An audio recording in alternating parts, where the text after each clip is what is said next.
Going live.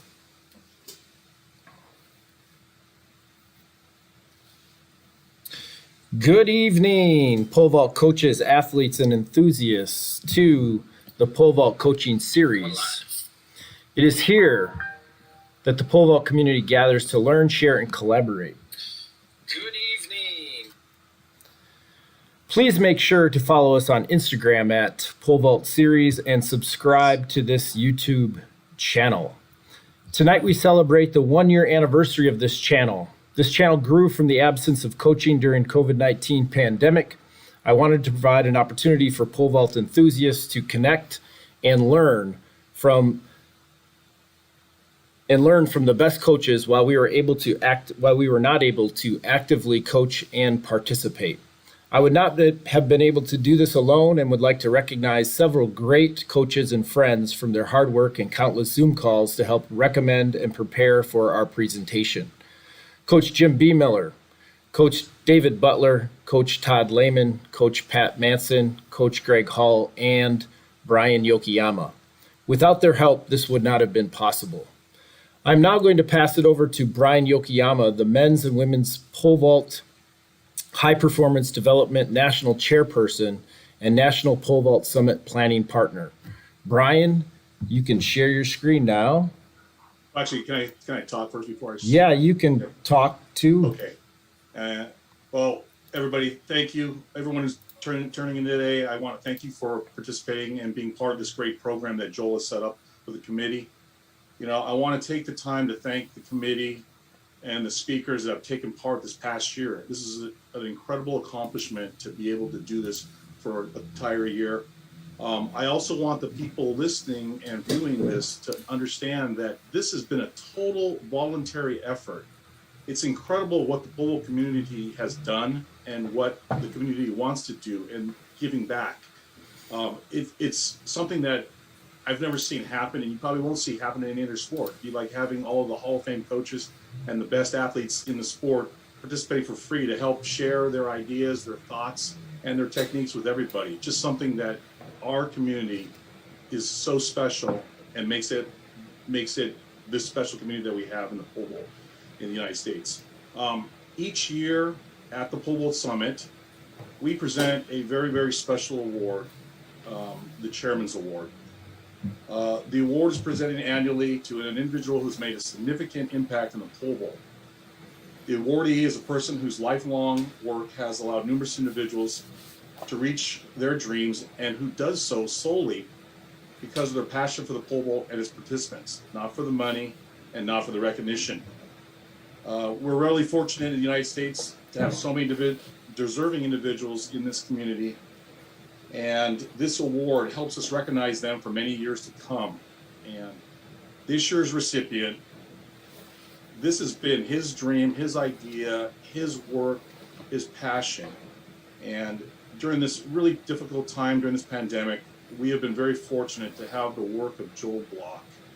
He has kept us united during these difficult times. He has kept us informed. He has kept us educated. And it is my great pleasure to present this year's award to the Robert E. Fraley Chairman's Award to Joel. I apologize, like everybody, we can't give it to you now. We can't give it to you in person, but we do want to give it to you virtually. Oh boy, sorry, give me 1 second, guys. But we do want to present this award to you, and I do apologize for my little problem here, guys, because it disappeared. Oh, I think you can do it now, Brian. I can do it now? Okay. Yep. Sorry. Yeah, there's a... Uh-oh. Are you able to share? No, there's something blocking it. Maybe it's because you're spotlighted. Just a minute. There you go. Okay, and I don't know if you can see. Okay, now I want to share a screen too. Can you guys see that or not? Yep. You can see the Robert E. Fraley Award. No, I'm seeing your Kent Rhodes. I'm sorry. It's a. Oh boy, I really apologize, guys. No worries. There you go. Hey, there we go. All right, so Joel, I apologize. Like anyone, we can't give this to you in person, but we do want to present this to you now next year's summit, and I want to thank you for everything you've done. I want to thank all the coaches and the committee. Your work has been invaluable to keeping the pole vault alive and going in the United States. So thank you, Joel. Well, thank you, Brian. Thank you so much. Like I said, none of this would be possible without the help of all of you and the support from everyone. So thank you so much for taking the time to recognize me for this. And awesome, thank you so much. And I hope this channel has been able to benefit lots of people, not just during the pandemic, but also into the future. So thank you very much. All right. Well, that wasn't what I expected. So we will transition over to the rest of my introduction here. Just one moment while I get myself reorganized with this. So just a second. All right. All right, so with that being said, I'm going to introduce our presenter tonight. Thank you, Brian, again for that. Tonight we have the honor to learn from Hall of Fame coach Greg Hall. Coach Hall brings 50 years of coaching experience at every level for the event. As the director of Sky Athletic Camps for 30 plus years, he has introduced the event to many young athletes and helped others achieve their dreams of reaching the personal best. In 2000, he coached Nick Heisung to the Olympic gold medal to bring the gold medal back to the United States after a 32-year drought. He has also coached 2 IAAF World Championship medalists, 4 USA champions, 10 Olympians, and 8 national record holders. His list of accomplishments doesn't end here, as he's worked with 6 women over 460 meters, 15 feet 1 inch, 15 men over 560, 18 4.5, and 5 high school boys over 5 meters, 16 4.5. So sit back and prepare to hear Coach Hall's observations, lessons, and insights from his experiences as a Hall of Fame pole vault coach. Welcome, Coach Hall. Thanks so much, Joel. So Joel's award was well-deserved, and kind of my introduction, I wanted to talk about the overall purpose of what Joel put together, and as he mentioned, Jim B. Miller and David Butler and Todd Lehman and Pat Manson and others joined in and contributed to this. And as Brian pointed out, it was kind of a unique thing for a single event in track and field or any sport to do this kind of thing. A couple of years ago, I was fortunate enough to be inducted into the National Pole Vault Hall of Fame. And one of the things I said at that time, and Brian kind of echoed it tonight, was what an incredible family that the pole vault has offered me personally and thousands of others. And it's so unique. Quite a few years ago, I brought a gentleman to the Pole Vault Summit who is a legend in the sport of volleyball, which I also happen to coach women's volleyball. And we were sitting in the stands watching it, and he was just literally blown away by what we as a community had accomplished. And I mean, this guy is essentially the John Wooden of volleyball. And he just sat there and was amazed that various people who actually end up competing against each other and so forth were sharing concepts and ideas, and that I see as the real statement of how great this pole vault community is. And I saw I'm not a big social media guy. I'm sure it's directly related to my age, but I'm not real interested in showing people what I eat for breakfast or, some other idiotic thing that social media seems to honor. But I saw a criticism of this program. And the criticism said that we were a bunch of self-centered people who only were part of the pole vault summit. And I thought to myself, if you look at the diversity of the presenters that Joel put together, that was a ridiculous statement.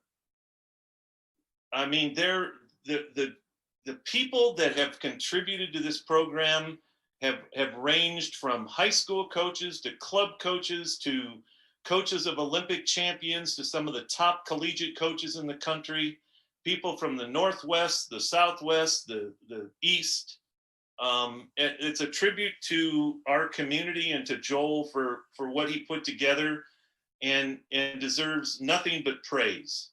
And people who don't take advantage of opportunities like this, they're just missing the big picture. And it saddens me that there are people like that try to put a divisive nature to what we're doing. One of the things that I did a couple weeks ago when Joel, I've been reluctant to talk the whole year. And finally, B. Miller and Butler started acting like cheerleaders and coming up with little slogans and stuff, and drove me crazy enough that I decided I better do it. And then I also wanted to honor Joel for his year-long work in this thing. But, you know, as I looked at it and I said, what should I talk about? I turned to these people and asked them, what do you think I should talk about? And one of the things that came up was, it's real easy to talk about success. You know, Joel rattled off, you know, some things that have been fortunate enough for me to happen in my coaching career. But one of the things that they suggested was, what were the mistakes that I've made? And you know, nobody usually talks about the mistakes that they've made as a coach. So I thought that was a great idea, and that's kind of what I'm going to lead with. I think it's the nature of younger coaches to overcoach. And what I mean by overcoach is either you're trying to impress your peers or you're trying to impress your athlete, and you give them so much feedback that all you end up doing is interfering with the process that you're trying to develop. I've got a specific story about that, and I'm not going to use names because my other coaches on this call would tell me not to do such things. But I had a girl that was competing at the national championships, and it was down to 2 competitors. And my girl went first, jumped, I think it was 465, little over 15.3 or whatever, 15.4. And she just executed a perfect vault. And she came over to the side and she goes, "What do you think?" I said, "Look good, do it again." And she left. The other girl came over, jumped the same bar, came over, and the coach took her down to the end of the stadium, talked to her for 10 minutes, and she never, ever completed a vault the rest of the time. My girl went on, made 470, and won the national championship. And I think that was a perfect example of overcoaching. I also was standing at the NC2A championships one time, and Dick Booth, the famous jumps coach from Arkansas and later at the University of Florida, had 3 triple jumpers. And I don't remember the exact placement, but I think all 3 of them placed in the top 4 eventually at the NCs, or top 5. And they all came over as a group to ask Coach Booth, "What do you think?" And he goes, "What I think is we've done everything we need to do in practice. You're ready to jump, go do it." And he turned around and walked away. And I think those are classic examples of the art of coaching, especially during competition. I distinctly remember another incident, my first outdoor world championships. I was fortunate enough to room with Vitaly Petrov, the famous coach from the Soviet Union, Russia, and many other countries later on. And we were getting ready to go to the stadium, and Nick Hysong was competing that day in one of his first outdoor world championships. And I had a pad of paper in my hand, and I was going to write down all these statistics and all these facts and everything that happened during the meet. And Petrov literally grabbed the pad of paper and ripped it in half and threw it on the bed and said, you need to be there for high song.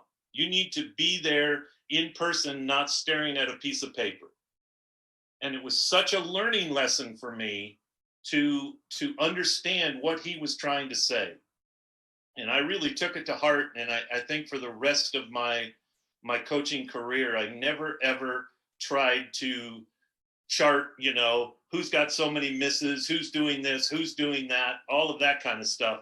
I just tried to stay in the moment with my athlete and watch them carefully and observe where they were mentally, physically, all the things that you got to do during a competition. So I think that was a huge lesson for me, because I would have made a big mistake. I would have been too involved in all of those details. I think another big mistake I made as a coach was relying too much on bungee crossbars. I was lazy. I didn't want to put the crossbar up and down. Hell, I've got 2 fake hips as it is from walking up and down pole vault pits for the last 50 years. And I relied way too much on bungees. Probably the clearest example of it is my own son, who probably would have jumped 30 centimeters higher if I would have put him into crossbar mode all the time. And I really think, I know somebody who echoes that statement strongly is Greg Duplantis. He and I have talked about it, how just, nope, I don't use bungees. You got to clear crossbars. So I think that was a huge mistake on my part. I also became too wrapped up in allowing my athletes to dictate the weather to me. Oh, the wind is this way. We got to jump. We had the privilege for most of my elite coaching career of having 3 pits in 3 different directions. So we literally would choose the best pit for the day. And I learned a big lesson from a vaulter from the UK by the name of Steve Lewis, who was training with us at the time. He would take 1 jump into the wind and 1 jump with the wind. 1 jump into the wind, 1 jump with the wind. And I allowed my athletes to always jump with the wind at their back. And I think that was a huge mistake, because those guys who have been to Europe, who have been to big stadium events know, there's no such thing as consistent wins in those situations. So I got caught up in that, and I wish I wouldn't have. I also think a mistake that I made that I later, and in some of these mistakes I continued throughout my career, and I really regret it. Another big mistake I made that I corrected was I didn't give enough credence to the emotional state of my athletes. I especially as a younger coach, I got hung up on technique, and I got hung up on training programs and that kind of thing. And as I matured as a coach and a person and went through some personal, emotional tragedies, so to speak, I gave a lot more credence to the emotional side of the event. And when I did, weird enough, my athletes all started jumping better. And it was an interesting transition for me. There was no conscious thought to do this, but I ended up at the end of my career morphing into more of a women's coach than I ever thought I would be. As other people have said to me, including one of the guys who's been a big part of this, Pat Manson, I have a bit of an edge to me. And even to the point where I've heard some athletes say they're not willing to come up and talk to me because they're afraid of me. And I kind of found that disconcerting. And I end up having all these women jump over 460. And I think it's because I learned how to deal with their emotional realities. And I've been to many clinics. I've done a lot of speaking myself. If you don't think there's a difference between coaching female athletes and male athletes, then basically you're an idiot. Just the bottom line. And I know some people might think that was a harsh statement, but it's just true. There's a difference, and you need to embrace it. It doesn't mean you change the way you coach the event. That means you recognize that there's a difference in the emotional realities of men and women. And when I realized that and embraced it, I became a much better coach, not just for women, but for men as well. So those were some of the mistakes that I made as a coach, and I really regret them, and hope that, you know, maybe somebody listening maybe won't make those same mistakes in their career. So another suggestion that I got was, what were some aha moments from clinics and stuff that I went to? I was fortunate enough, once you coach an Olympic gold medalist, everybody thinks that you're really good and you really know a lot. Whether you do or you don't, they all automatically think that. So I got the opportunities to go overseas quite a bit and speak and learn so much from those experiences. But there were some aha moments in them. The first one I remember, I was in Cologne, Germany for the world or the European pole vault and high jump gathering. And I was one of these featured speakers. And a funny side note is, I got up on the stage and the other speakers were Vitaly Petrov, Andrei Krasinski, and Herbert Zingon. Well, these are all men that I had learned to respect and admire and so forth. And I honestly felt like a little kid kind of on stage with these guys, until I realized about halfway through that they saw me as a peer. And it was a real kind of eye-opener for me that was a kind of a coming of age type statement for me. But I was going to be the premier speaker, and right ahead of me, there was a group of Germans, and they were arguing about whether they should run 4 by 30 meters or 3 by 40 meters. And I sat there thinking, gee, guys, aren't you running 120 meters of speed work either way that you're doing it? And they literally argued about it for 20 minutes. And this was 2005, maybe. Now, think about that. We had gone gold, silver in the men in 2000, gold, silver in the men in 2004, and gold in the women in 2000. And they're arguing about this. Then they started talking about the Russian technique, the German technique, and how they were, you know, superior. And I got up on my stage at my moment, you know, when I had the whole audience to myself, and I said, you know, as long as you guys keep arguing about 3 by 40 or 4 by 30, we're going to keep kicking your ass. And you could have heard a pin drop in the stadium or in the auditorium. And the guy that put the clinic on, Wolfgang, he stood up and started applauding. And that's the whole reason he brought me there, was to tell these people that they were missing the big picture.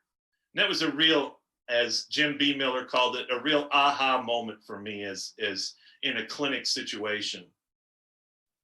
The other aha moment for me is unfortunately a negative one. And it was at a high school clinic back east put on by MF Athletic. And it's a huge clinic, 1,000 coaches from all over the East Coast. And that I was actually working for MF at the time. And I was sitting in the back of the room when they had the featured pole vault speaker. And he got up and he took this girl. And the reason he was the featured speaker, because he had one guy jump 16 feet. And everybody back there thought that was amazing. And he took this equipment, poles, athletic surfacing. My God, it's so much better than it used to be. When I see some of these kids loading some of these poles, they should call the pole manufacturers on a daily basis and thank them, because those poles don't break, because they're so well made. Those guys have done a great job. Landing pits are huge. I love the old pole vaulter Larry Jesse's comments. You could land an F-16 on today's pole vault pits. And there is some truth to that. I think equipment has gotten so much better. I just got back from the NC2A indoor championships, and I had some observations from the athletes that I saw, both male and female. And one of the things I saw was a huge reliance on physical skill.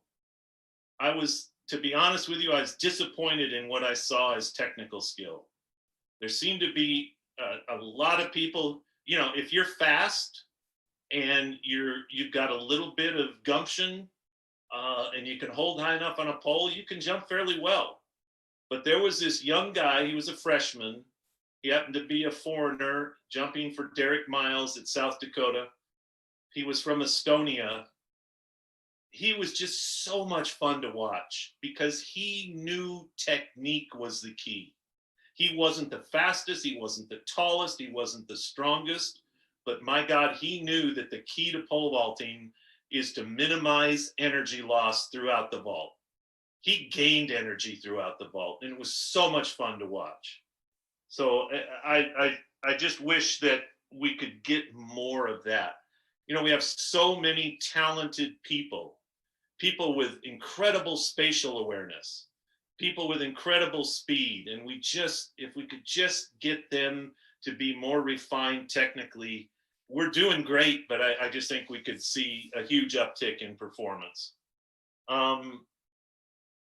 There's one thing that unfortunately I see on social media that I have to comment on. I just cannot go without it. And I see so many people posting social media things, still tapping kids through the takeoff. And I'm sure that these people think they're doing the right thing. I think that they're trying either to get kids on bigger poles or they're trying to act like a gymnastics spotter. But the reality of it is tapping is a crutch. It's a crutch that became so dependent for one young man that he ended up giving his life as a result of it. And how we can't get away from this frustrates the hell out of me. I had a girl come to me who was a fairly successful collegiate pole vaulter, and she goes, "Well, I've never left the ground in practice without getting tapped." And I said, "Well, sweetheart, you're either going to learn or you're going to go someplace else, because I'm not doing it." A couple of years ago at the Pole Vault Summit, Greg Duplantis was the featured speaker for the high school coaches. I mean, we're talking about the coach of the world record holder. And somebody said, when do you think it's best to use taps in practice? And Greg literally said, "I don't tap," and stopped. Did not comment any further on it. I just don't know what it's going to take for people to realize that that's not a positive thing. And that's a frustrating thing for me. Another thing I saw at the NCs that really kind of goes back to one of my mistakes as a coach that I corrected. I saw the vast majority of coaches looking at video before they ever talk to their kid. Video has a place, it has a purpose, but these coaches wouldn't even interact with their athlete until they had stared at the video. Now, the interesting thing was there were 3 coaches that did not do this: Tom Hayes, Greg Duplantis, and Brian Compton. If you had to argue about who the 3 most successful coaches were in that situation, and I might add, Brandon Richards didn't do it with Casey Lightfoot. The best coaches in that environment didn't do it. And yet all these other people did. And it goes back to the whole thing with Petrov at the World Championships. How can you watch this and interact with your athlete when you're staring at a video? I'm pretty sure I can break down any video of anybody and find fault with it, especially in slow motion. So I think that's something we really need to look at. Another thing that I want to comment on is the role of coaches in society. I think it's so important right now that we as a coaching community realize that we're under attack. we're under attack, and unfortunately, we're tagged as a result of some actions of some very, very despicable people. They're predators. They prey on young people. Sometimes it's sexual preying. Sometimes it's emotional. And I think we as a coaching community have got to support the safe sport concept. I think we've got to stand up for what we believe is right, and not let these people kind of smear what is an amazing profession. Coaches have greater impact on kids many times than their parents do. They interact with them more than their parents do. And there's so many good, positive people, especially in our sport. And we've just got to stay vigilant and make sure that we don't fall prey to that. I think one thing that I've seen is there's a lot of athletes going straight from competing to coaching. And years ago, and I mean centuries ago, the way you became a master at something is you became an apprentice, and you studied under a master, and then you learned the trade, and you gradually worked your way through the system to become your own master. You know, when I look back on a lot of people that I think are great, successful coaches, they started out maybe teaching at the high school level, coaching at the high school level, moving their way up. These have realized that the athletes they work with aren't the same as they are. They can't look at these kids and think, well, this is the way I did it. And a number of them, I'll throw out some names because I'm not criticizing them at all in this situation. Toby Stevenson, Brad Walker have come to me and said, how in God's name do you do this? This is so much harder than it was competing. The emotional stress of coaching drives me crazy. And both of them have become successful coaches. One of the guys on this call right here, Pat Manson, has done a great job of that as well. He's morphed into being able to coach all levels of people. And I think that's important. You know, change is never easy for any of us. It's something. I was talking to David Butler the other day. I was reading a book about a former famous politician from the Houston area where David lives. And he said he was challenged in life with things that were easy, hard, and impossible.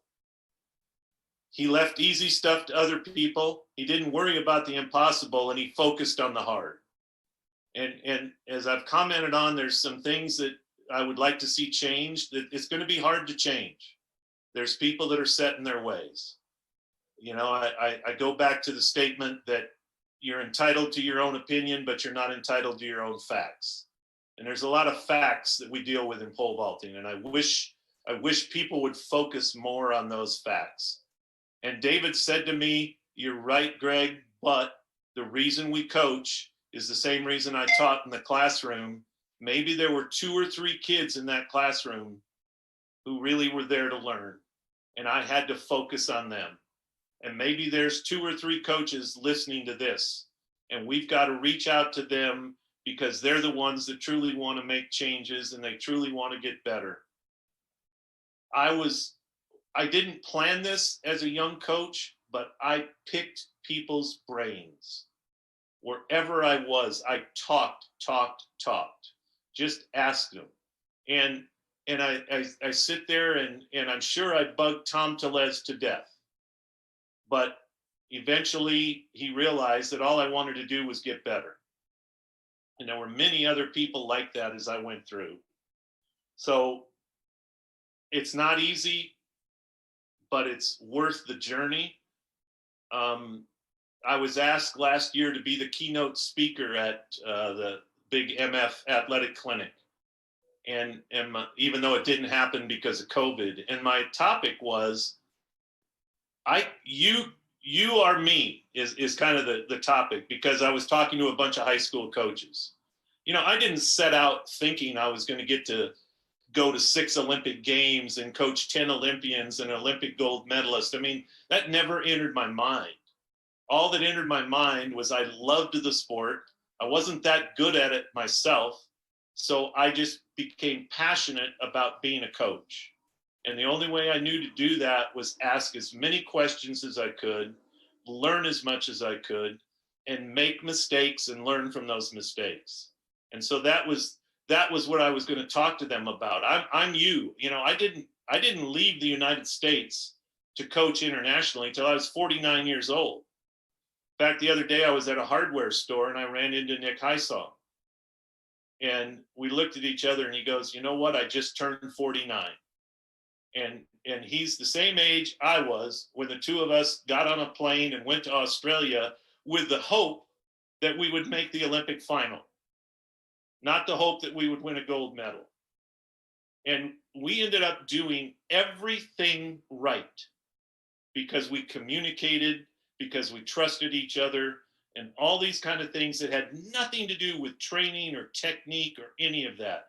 It had to do with coach-athlete relationships. It had to do with staying focused. And it was just fun to talk to him because he's now become a very successful coach in his own right. But I didn't just jump in and have this immediate success. It was a 20-year journey to get to that point. And I think that's important for people to learn.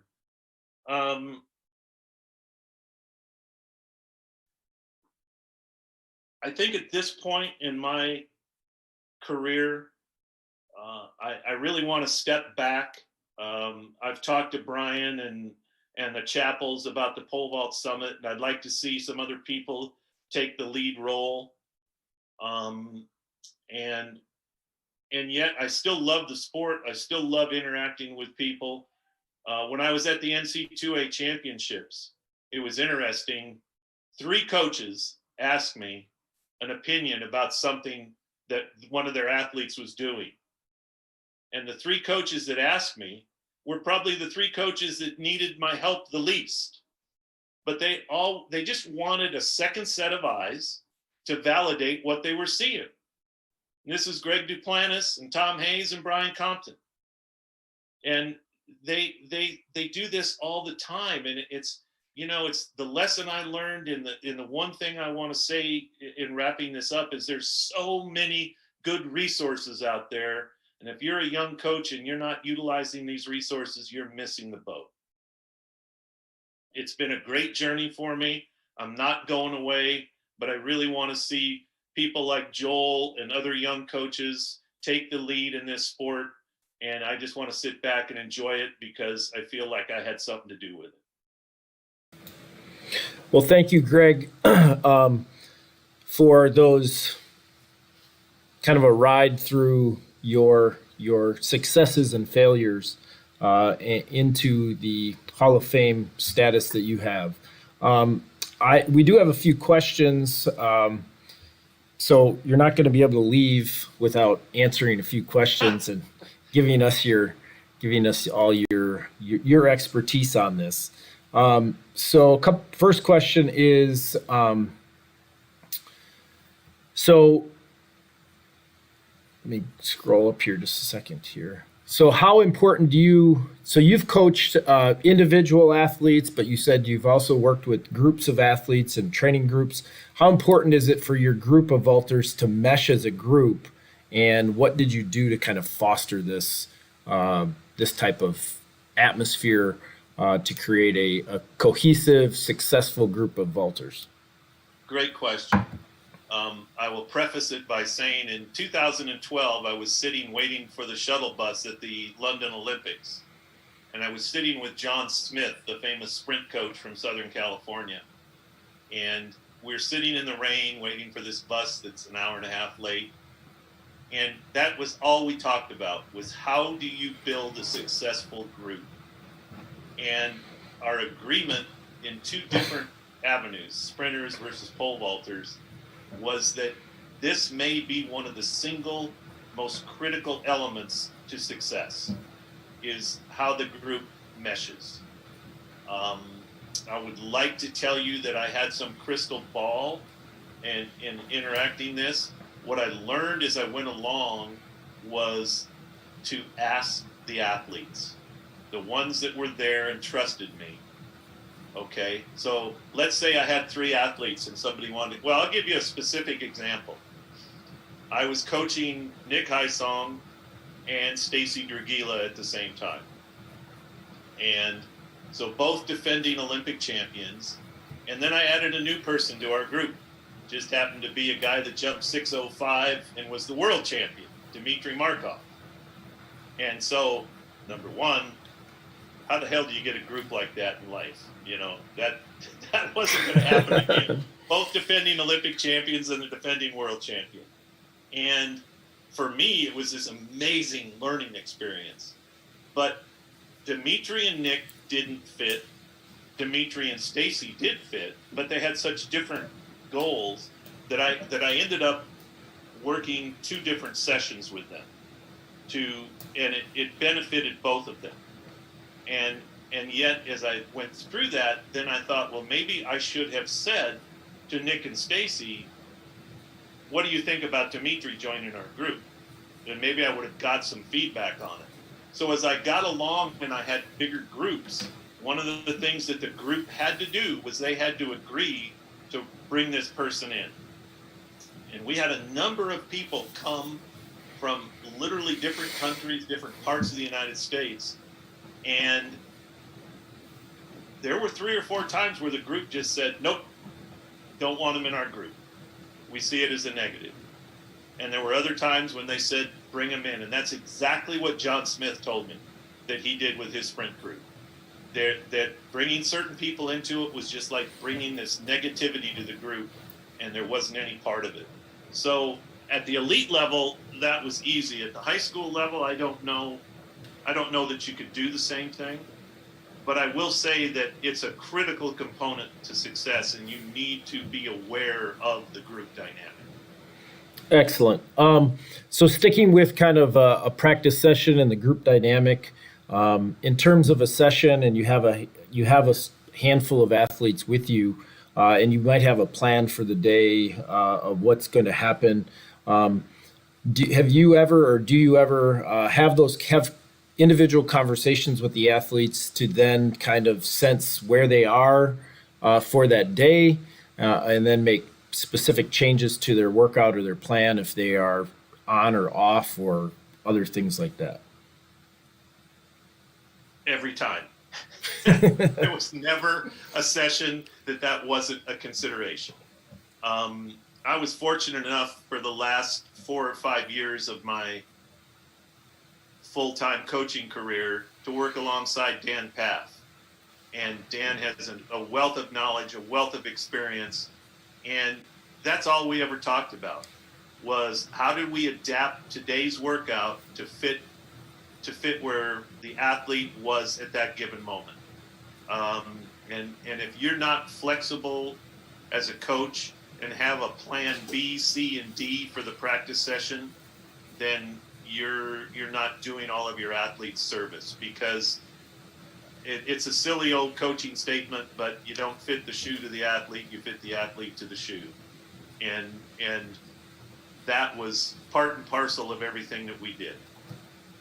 And we talked about it, absolutely. Dan was fastidious, I guess would be a great word, for watching the warm-up and making his changes after the warm-up and seeing that they weren't moving correctly, those kind of things. I probably spent more time talking to him. I had a kid when I was a college coach was a genius, has 2 doctorates in nuclear fission and all this crap at this point in life. He would walk in sometimes with this look on his face, and I would just say, turn around and go home. You're not going to get anything out of today's workout. And he was a decent jumper. He jumped like 530 for me in college while he's still getting 2 doctorate degrees, But you could just, you have to take that into account. And I guess to continue with that kind of thing, is there any general red flag kind of markers that would anything that would raise a red flag for you to say this person is off today, or things like that? Was there any general things that you might be looking for or listening for? Um, a change in emotional behavior. Do they usually come out and interact with the group and they're chatty and all this kind of stuff? Then all of a sudden they come out and they're very sullen. They're off by themselves. Um, Understand we're dealing with human beings. And I've gone full circle and I'm back to coaching at a local small high school. And I'm actually back to full circle coaching distance runners, which is what I started coaching when I was young. And I have this really talented young girl whose home situation is a nightmare. And so I just watch her, and I did it today. I adjusted her workout just because of that. So she was very removed, very sullen. In my elite coaching, I was dealing with athletes who were married, who had or they had serious boyfriends or girlfriends and this type of thing. And I'll tell you, the biggest thing was moms and dads who put pressure on kids. And in fact, I had to make a rule with a couple of my Olympians that their parents weren't allowed to speak to them until after the games because they just messed with them so bad. So yes, there's signs if you pay attention. And that goes back to my comment about, as a young coach, I made the mistake of, oh, you got to do this workout, you got to do this technical thing today, et cetera, instead of focusing on the athlete's emotions. Excellent. We have a question here in the YouTube that says, you spoke about the importance of maximizing your technique. With so many techniques out there, how do you get your people or get the people on the same page to which technique to truly maximize one's potential? So you kind of alluded to that with, having, especially at a very high level, when you're bringing in, you have 2 Olympic champions and a world champion, like, how do you get them to maximize their potential and get on to your plan? Well, I think there's 2 answers or 2-part answer to that question. One, in one sense, there's a lot of ways to the proverbial skin the cat. There's a lot of ways to do things. I did this at a summit to the coaching group a few years ago, and I put up a picture of 3 different golf swings, and they all looked different at one phase, but they all looked identical when they struck the ball. And as I've talked to coaches around the world about vault technique, there are certain concepts that everybody agrees on. There's never a disagreement on when you're talking to the people that have been successful at the highest levels. And so I would argue that the statement that there are many different types of technique in and of itself tends to lend us to think incorrectly. There is a right way to vault if we break it down into basic physical concepts. And what I'm talking about is creating energy on the runway, delivering the plant efficiently, and like one of the guys on this call, Pat Manson, learning how to keep the pole loaded and conserve energy throughout the vault. And Pat and I talked about this a few years ago, and I brought it up at the Summit Coaches meeting. You create 75% of your energy on the runway, but there's 25% that happens after you leave the ground. And so many people forget about that 25%. Yeah, the 75% is a lot, but to give up 25% is a huge mistake. And so there's different bits and pieces, but the focus of technique remains the same. So I wouldn't get hung up on whether they were 6 inches under, or hell, Dmitry Markov took off a foot further out than he should have. What I wanted to see was that their angle of attack was high, that their pole drop was effective, that they kept the pole moving, that they stayed on the front side of the pole or the back side of the pole, whatever you want to call it, as you're moving through the jump. So basically, I guess what I'm saying is simplify your technique. Come up with some big things that you're looking for, and if they get there in little different ways, so be it. I don't like the fact that Sam Kendricks throws his head back, but he still does so many other things so damn well that it doesn't matter. But not everybody has the spatial awareness and the ability to do what Sam does, but they all have the ability to keep the pole moving and to do other things if you focus on that. So simplify the technique, look at what the big important things are, and that question goes away, in my opinion. So I think you kind of touched on it a little bit in that answer, but could you digest it down into what are your big important things? If you listen to me coach, I will say 3 or 4 things to my athletes on a fairly consistent basis. One is 2 words: see it. So I want their eye focus in a certain place. What I think that does is creates proper posture, and it gives them, the people that don't have great spatial awareness, it lets them see where they're at. Athletically, every sport, when you watch it, people have great hand-eye coordination, and yet we don't talk about it enough in the pole vault. Another thing you'll hear me say is quick hands, quick feet. Quick hands, quick feet. Obviously, I'm wanting them to get their hands up high and early and to get those last 2 steps down in a quick manner. Another thing you'll hear me say is take it down the middle. I want them to apply pressure down the shaft of the pole and take the jump through the middle. Don't drift off to the left or right. And with some people, I might say, remember the 3 ups: head up, knee up, jump up. So those are my cues. And when I look at taking a bunch of 4 meter to 4 meter 30 girls and getting them over 460, those were the things I focused on. I didn't have any magic technical things that we came up with.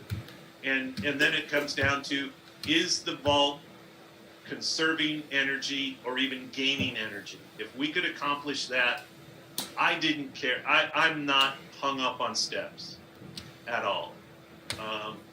I rarely watched where my athletes took off. A great thing, when we had our group, they were supposed to catch each other's steps.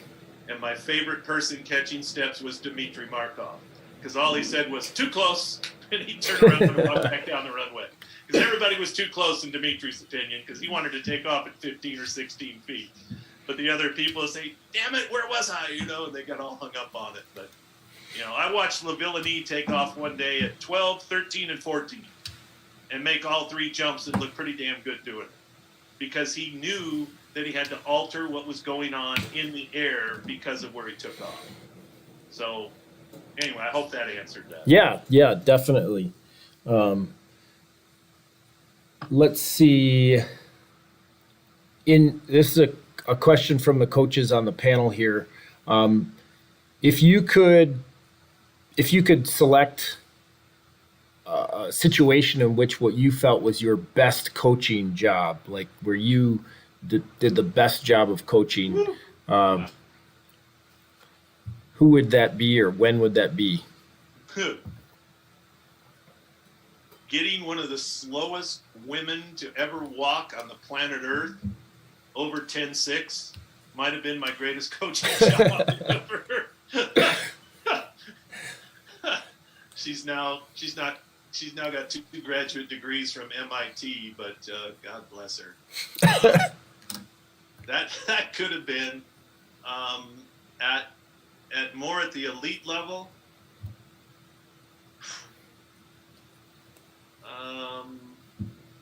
Wow.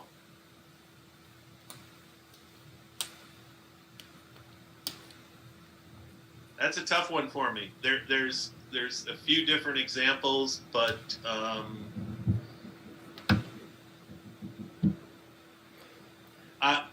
particular athlete that came to me at the end of their career and was very beat up and hadn't PR'd in many years.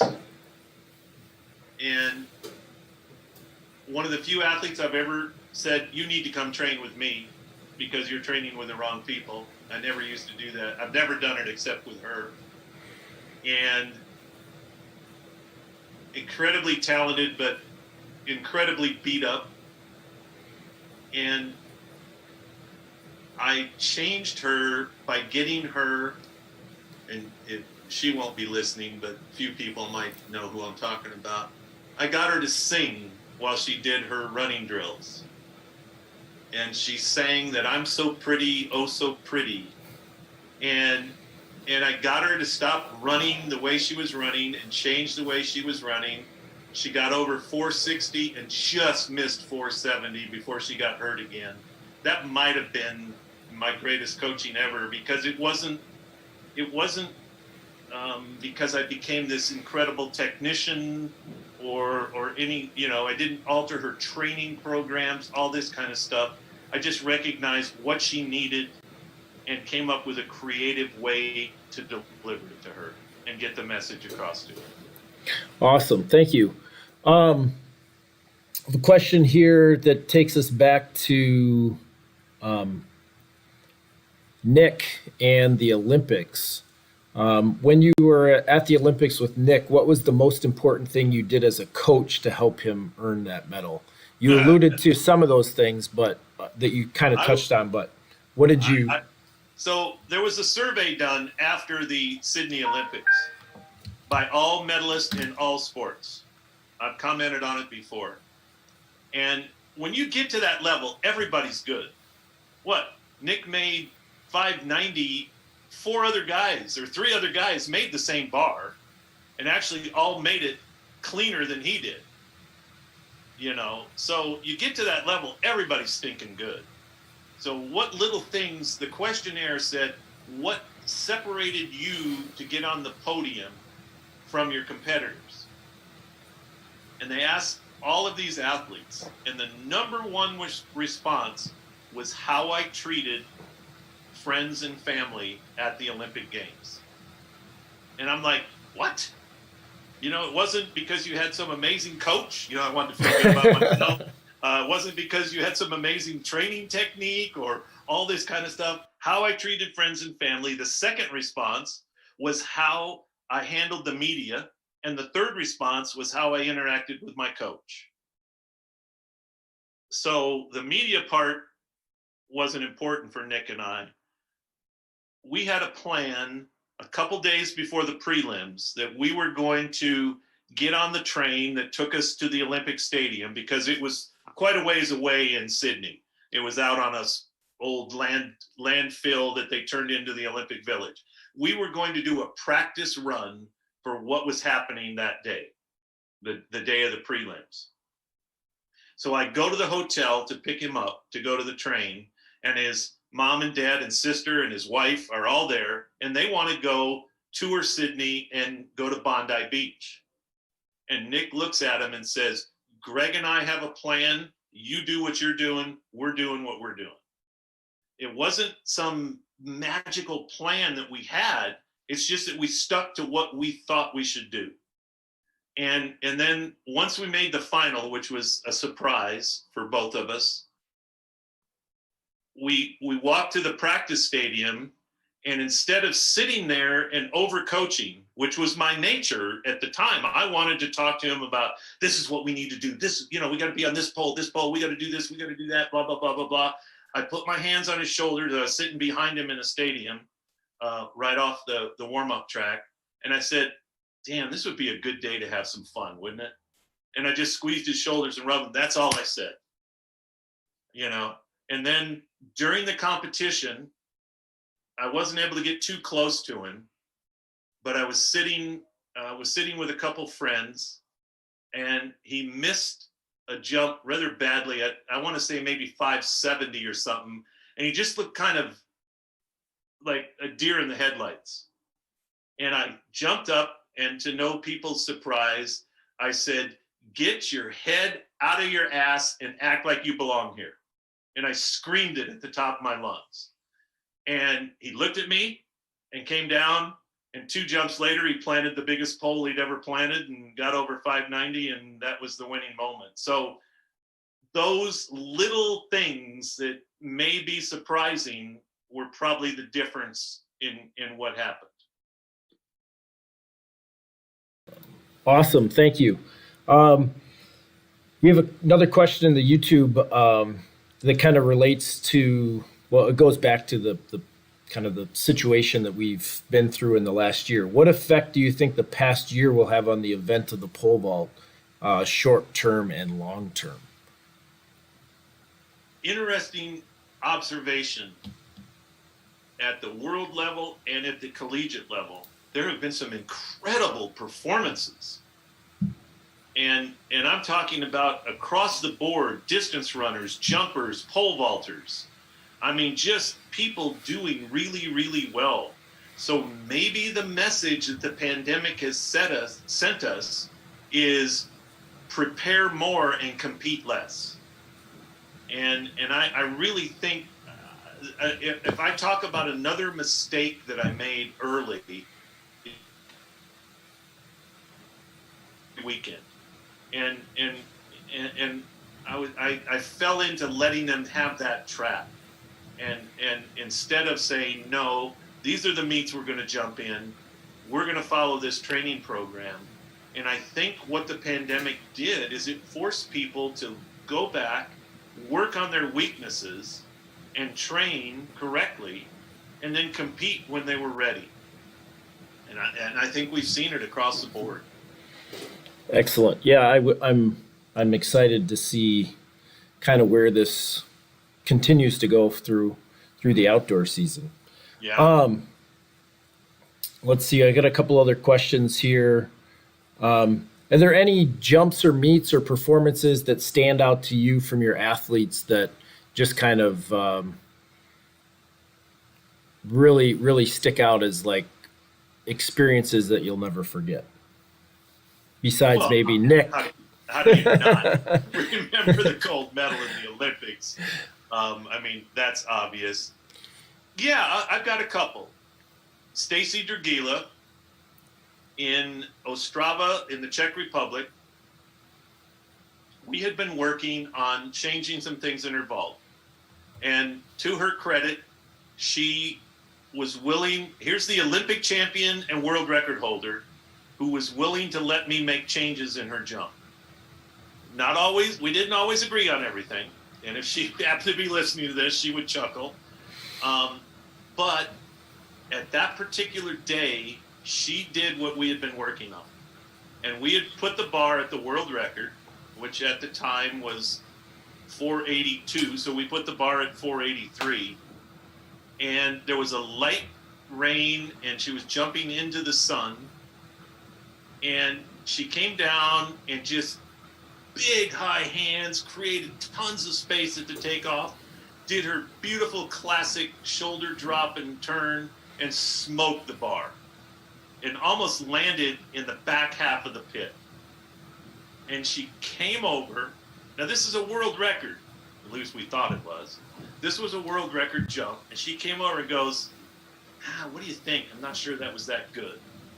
And I'm like, the reason you didn't think it was that good, because that was a jump that you've never taken in your life before.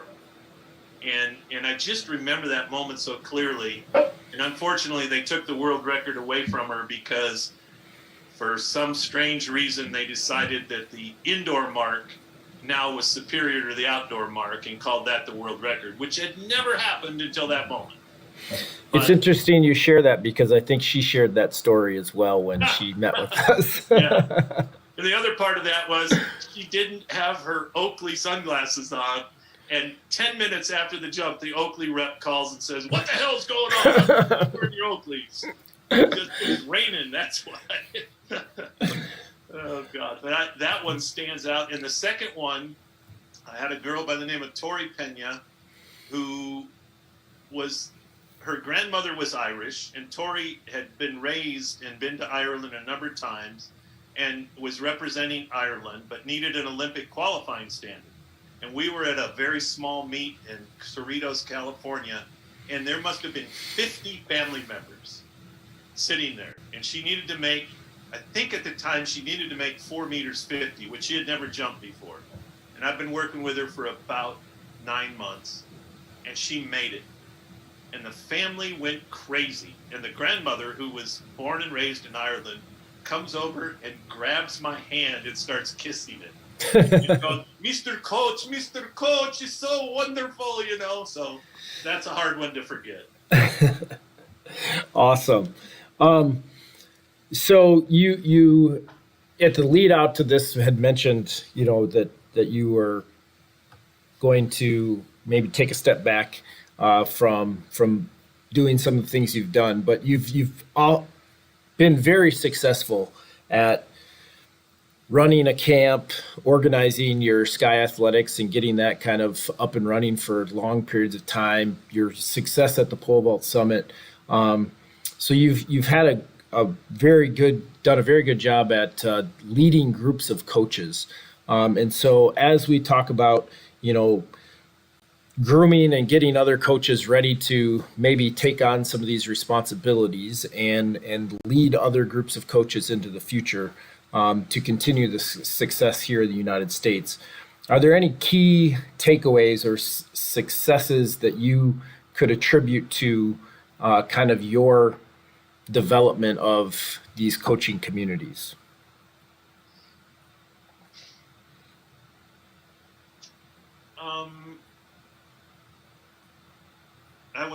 I would hope that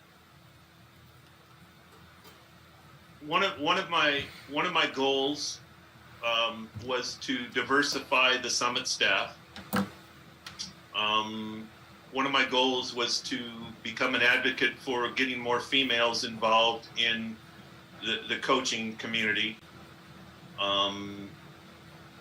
One of my goals was to empower coaches around me, to not overwhelm them, to allow them to coach and not be constantly looking over their shoulder. Follow my example, and that I embraced the different peoples that were involved in this. That when they talked to me, I was attentive and paid attention and looked them in the eye and didn't, quote unquote, big time them. The nature of my personality is I tend to have some very good friends that I'm very interactive with, but I can come across as cold to people that don't know me. And I tried really hard in the positions where I was a leader not to present that. I wasn't always successful. There were times that I'm sure people thought I was a jerk, but I also am very passionate. I'm very, as somebody said earlier before everybody got on this thing, you know, I think it was Pat that said, you'll always know where Greg Hull's coming from. And I don't apologize for that. I think it's important that at some point, if you are in a position of leadership and everything, that people know where you stand. I mean, that classic old thing, if you never stand for something, you'll fall for anything. You know, so there's things I want to stand for, like, God darn it, quit tapping. You know, I don't care who talks to me ever. I'm going to tell them that that's something that I don't believe in. So I'm not sure that answered the question, but that's what thought came to me when you said that. Well, yeah, it did. I guess one of the things that I have been very impressed with your ability to lead the group at the Pole Vault Summit is you're always looking for things outside of the pole vault as well to apply to the coaching model. And so I guess I would ask you maybe to speak a little about that in terms of, like, how did you, or why do you feel that that's a benefit for coaches to kind of get out of the realm of pole vault when they're focusing on pole vault. I appreciate that, Joel. Yeah, at some point, and I can't specifically put a finger on when, I knew that I needed to broaden my horizon, so to speak, about things, and started looking at success in other areas. And okay, so I wanted to be successful at what I was doing. Then I needed to look at what successful people were doing. And I started reading some business books. And I started listening to other people like John Kessel, the volleyball guy that I brought in. I mean, he has some, we had him talk to the parent group. And one of his things is, okay, you taught your kid to ride a bike, right? You sent him to bicycle camp. You bought him books about how to ride a bike. No, you didn't. You put him out there and you put him on a bike and said, ride the damn thing. You know, and so I started looking at all these different people in different sports. And then I started realizing that, like, pro football coaches and Division I football coaches swap and they go to each other and they learn from each other, even though they're competing against each other. And I was like, why aren't we doing this? Why aren't we making our whole community better by sharing comments? You know, and I was fortunate, more so than most people. You know, I got to go share a room with Petrov for a week, you know, and I got to go share a room in a 12-hour car ride with Alex Parnoff, who scared the living crap out of me as a driver. But, you know, Herbert Zingon came to me and I said to him, man, would you coach my son today at the pole vault summit? And Herbert started crying because he would have given anything to have that moment with his son. And so I looked at all this and realized that if I didn't think outside the box, that I was doing a disservice to myself and the people that, quote unquote, I was put in a position to lead.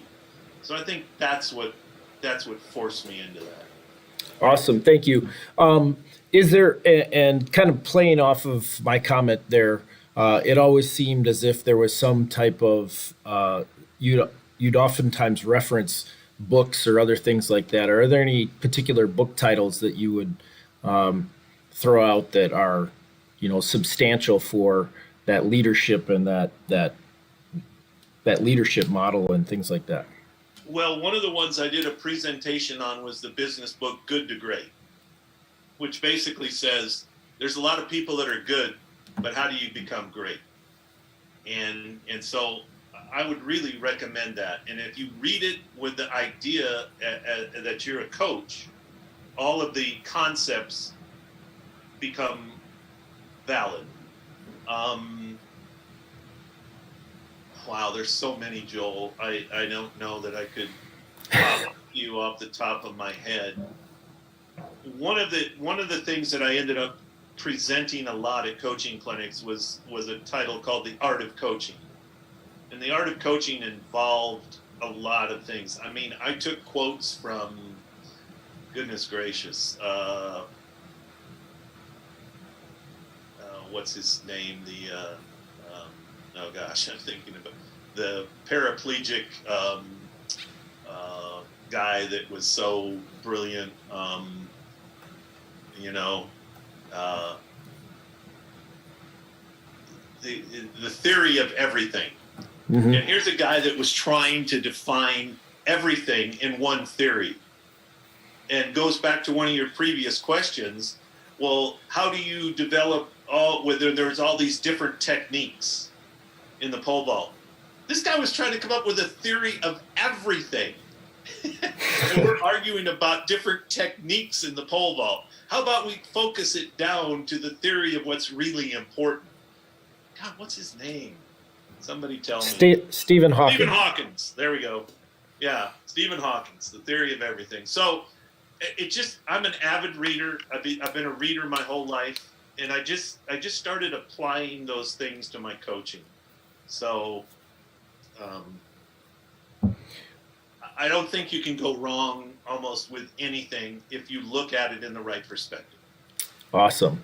I have a question here in the YouTube chat, and this is probably, if I can remember back to almost every question that has been asked so far over the course of the last year, this is probably one of the best question and probably one of the most inspiring questions that we've ever had. And it says, I'm a junior in high school and have started recalling enjoying coaching the new vaulter at our school, and I'm interested in coaching when I'm able. What is the best advice you have for aspiring coaches? Woo! Gosh, that's such a great question. Number one, there's a classic old statement. So this young man that's asking this question, if you really want to learn, teach. If you really want to learn, teach. And that's what I hear you saying you're doing. You're teaching this young vaulter. And I think if you realize, and that's what I had to do. I was a decent vaulter. You know, I vaulted in Division I college, not really well, but enough to compete once in a while. But I realized I was never going to be an Olympian or never going to be anything like that. I said, I love this event, and I want to help anybody who loves it get better. And I just said, you know what I'm going to do? I'm going to start running a camp.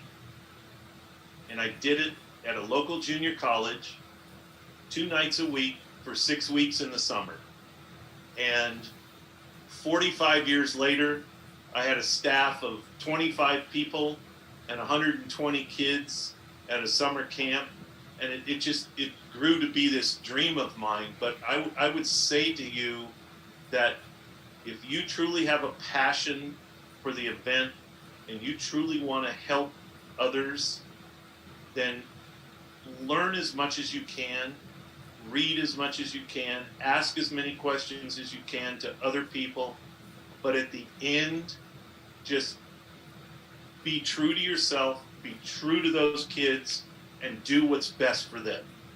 Don't do it because of you, do it because you want them to get better.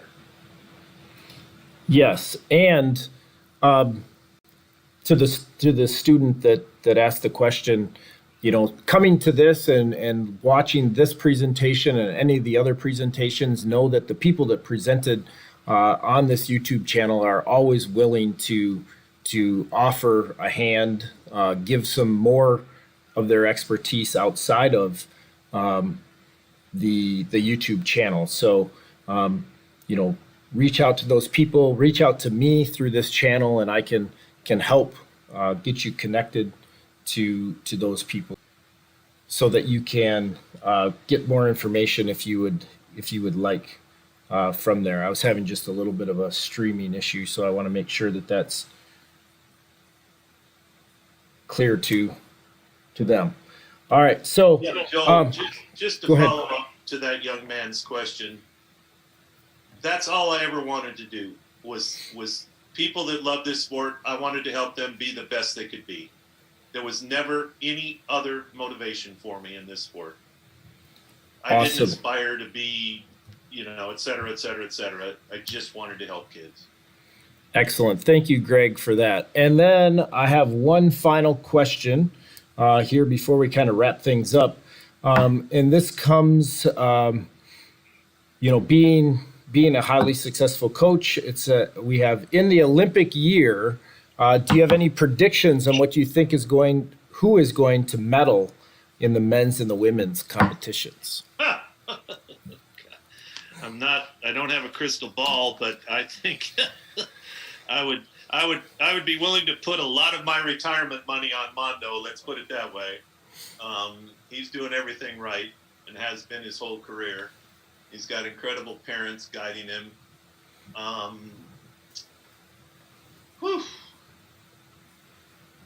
Second and third. I certainly like Sam Kendrick's chances. He's proven himself to be an incredible, successful vaulter at all of the big meets he's been at. He's got an incredible support system with his dad and his family situation and his focus. And I kind of think the third place might be a surprise to people.